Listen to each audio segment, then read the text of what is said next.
Hey, this is Pastor AJ here, and I want to talk to you for a few minutes about a little known enemy of faith.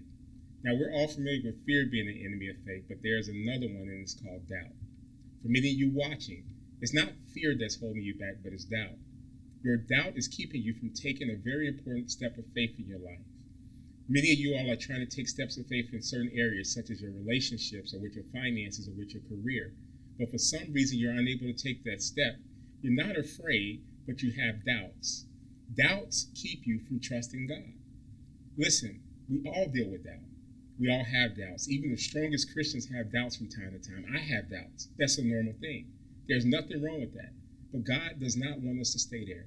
He wants us to confront our doubts with faith, and that's what we're going to talk about today. In the book of Matthew, chapter 14, Jesus and his disciples had just finished doing a ministry, and at the end of a long day, he sends his disciples ahead of him by boat while he goes up the mountainside to pray. Later that night, the disciples look out on the water and they see Jesus coming toward them walking on the water. Peter, recognizing that it was Jesus, asked him if he could come to him, and Jesus tells him, "Hey, Peter, come on." So Peter, he gets out of the boat and he begins to walk towards Jesus. But when he gets out there and he begins to see the winds and the waves, he takes his eyes off Jesus. He takes his focus off Jesus, and he becomes afraid. Now, when he gets scared, he begins to sink, and he cries out to Jesus to ask him to save him. The Bible said that immediately he reaches out his hand, he catches Peter, and he says these words to him. He said, "Ye of little faith, why did you doubt?" I want you to know two things about doubt. And the first one is this: that doubt is a sign that there's a broken connection between you and God. It's like a red flashing light. It's a warning sign to you that there's something wrong, there's something broken. Now, it doesn't mean that you don't have a relationship with God. It doesn't mean that you're a bad person, but it is a warning sign that there's something that's not quite right in your relationship with God. There's something that you have to work on. The second thing that I want you to know is that your doubt actually limits God's power in your life. As long as Peter had faith and kept his eyes on Jesus, he had the power to walk on water. But the minute that he started looking around and he saw the winds and the waves, he became fearful and doubt began to creep in. I believe today that many of you all may be like Peter. Maybe the winds and the waves of hardship have begun to blow in your life, and you're experiencing difficult circumstances, and now fear and doubt has crept in your life. Matter of fact, difficult circumstances is often one of the reasons why we doubt. When we deal with sicknesses, when our marriages are falling apart, when we have financial problems, when we have trouble at home or trouble at work, it causes us to begin to doubt.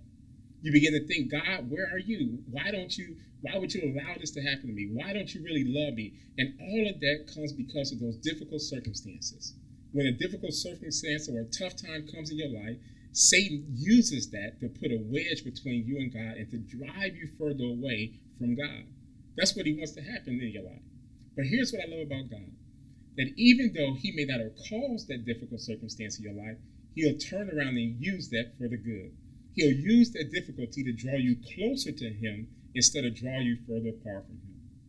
Listen, I believe with all of my heart that if you pray and ask God to give you his strength, that he will give you his power to be able to deal with your doubt, and faith will be shed into your life and into your situation.